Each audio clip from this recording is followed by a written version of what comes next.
namni tokko faatihaan isaa yoo hin sirraa'in salaanni isaatillee gartee hin jirtu.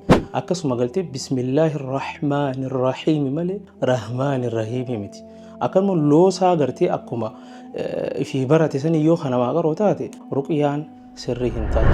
Namni ruqyaa godhu tokko takkaawu gartee namarratti quraana qara'u takkaawu bishaanitti quraana qara'ee gartee ittiin dawaa namaa godhu ulaagaa inni guuttachuu qabu wajjin laaloo baleeyyan kiyya. Kan duraati ulaagaa gartee namni ruqyaa namarratti qara'u. Ruqyaan tuni gartee takkaawu bishaan irratti qara'uudhaan takkaawu namuma tokko matuma isaa irratti gartee ciibsanii irra qara'u haa ta'u takkaawu dhukkubsata irratti gartee qara'u haa ta'u. Ruqyaa shari'aa fayyaa barbaadu kuni gartee waan amantiin teenya nuuf hayyamteerra. Immoo ulaagaa ni qaba moo hin qabu namni gartee ruqyaa godhu sunii fi akkaataa ni qaba. Ni qaba akka shari'aa amantii islaamatti. Tokkoffaa ruqyaan takka gartee sirrii ta'uudhaaf ulaagaa isii bakka sadi baafnee ilaaluu dandeenya. Tokkoffaa inni gartee ruqyaa godhu kun fadhu bishaanitti haa tufu takkaawu namarratti haa qara'u. Waan inni ulaagaa guuttachuu qabu. Fakkeenyaaf aqiidaan isaa qulqulluu ta'uu qaba jechuudha. Nama shirkii fi gartee rabbii malee waan biraa nama yaammatu ta'uu hin qabu jechuudha. Ragaan jecha kanaa gartee hadiisa Sahih Muslim keessa dhufe ergamaan Rabbi alayhi salaatu wassalaam laa ba'sa birruqii maa lam yakun shirkan. Nabi Rabbi alayhi salaatu wassalaam ruqyaa godhachuun gartee fayyaa barbaaduun gartee humaa rakkoo hin qabu. Ruqyaa godhachuun maa lam yakun shirkan yoonii fi shirkii hin taane jee Nabiin alayhi salaatu wassalaam. Tokkoffaa aqiidaan nama kanaa gartee ni ilaalama ni ilaalama. Nama gartee waan biraa gabbaru rabbii gaditti waan biraa yaammatu nama shirkiyyaata qabu yoo ta'e ruqyaan isaa sirrii hin taatu. Kan lammaffaadha waan itti ruqyaa godhu kanaatu ulaagaadha. Fakkeenyaaf ruqyaa hogganii fi namarratti haa qara'u fadhu gartee bishaanitti namaaf haa qara'u gartee ulaagaan lammaffaadha wanni inni ruqyaa itti godhu jecha rabbii ta'uu qaba. Yookaan du'aa'ii ergamaa Rabbi alayhi salaatu wassalaam hadiisa keessatti ergamaa Rabbi irraa sabatee yoo akkana jettanii gartee qaraatan ni fayyitan jee ergamaa Rabbi ofii godhee takkaahu gartee raggaasise ergamaa Rabbi alayhi salaatu wassalaam. Tokkoffaa qur'aana jennee jechuudha. Hogganii fi gartee qur'aana jennu qur'aana sirritti nama qara'uu danda'ullee ta'uu qaba. Akkana jechuun dogongoroota gurguddarraa gartee nama qulqulluu akka gartee seera warra tajwiidatti bakka lama baafnee ilaalla. Dogongora quraanaa jechuudha. Jalii fi khafiyyi jechuudha. Yoo dogongorri inni quraana yeroo qara'u dogongora xixiqqishaa haa ta'u taate suni gartee salaata illee hin balleessu akkasuma gartee ruqyaan isaa illee humaan qabu. Immoo namni tokko yoo gartee dogongora jalii qabaate jalii jechuun dogongora gurguddaa kan akka fakkeenyaaf harfii jijjiiruudha.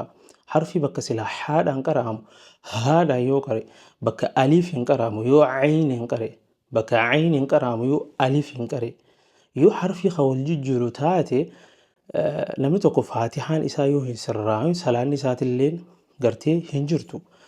Yoonii fi dogongora gurguddaa gartee qabaatu taate.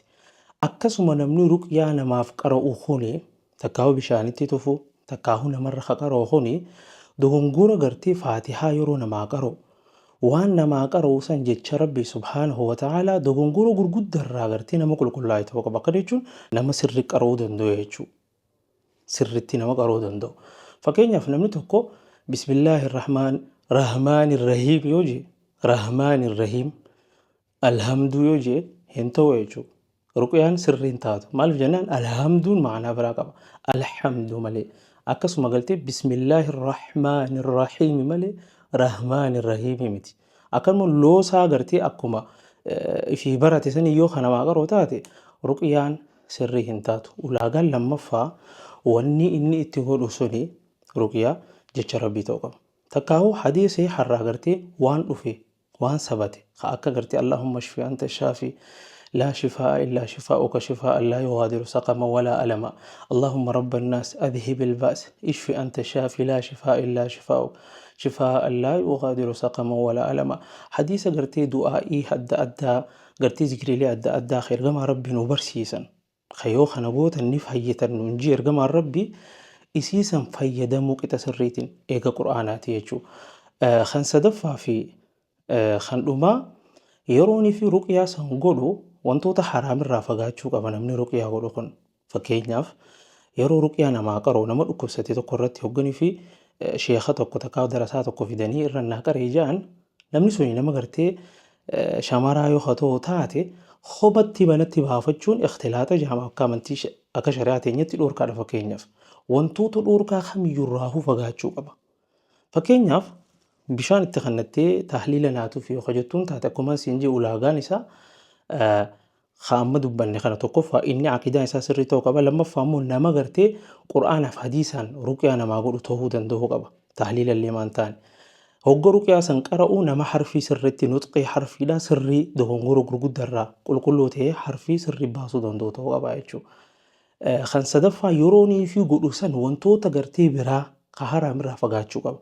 Fakkeenyaaf tahliila yeroonii fi namaa tufu waraqarra waa katabee wanni beekame amma fakkeenyaaf waraqarratti qura'aana wayii fa'aa katabee takkaa qura'aanuma kanaa ciree bishaan san keessa fa'aa namaa haa namni garii.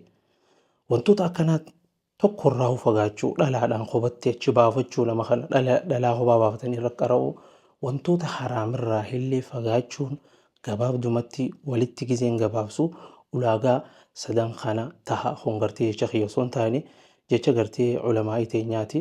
Rabbiin subhaanahu wa ta'ala warra waan dhageen fayyadamu rabbiin nu haa godhu gartee beekumsaa malee dubbachuu rabbiin nurraa haa qabu warra isaa jecha gartee waan beeku wal barsiisu rabbiin nu haa taasisu. Wassalaamu alaikum warahmatullaahi wabarakaatu.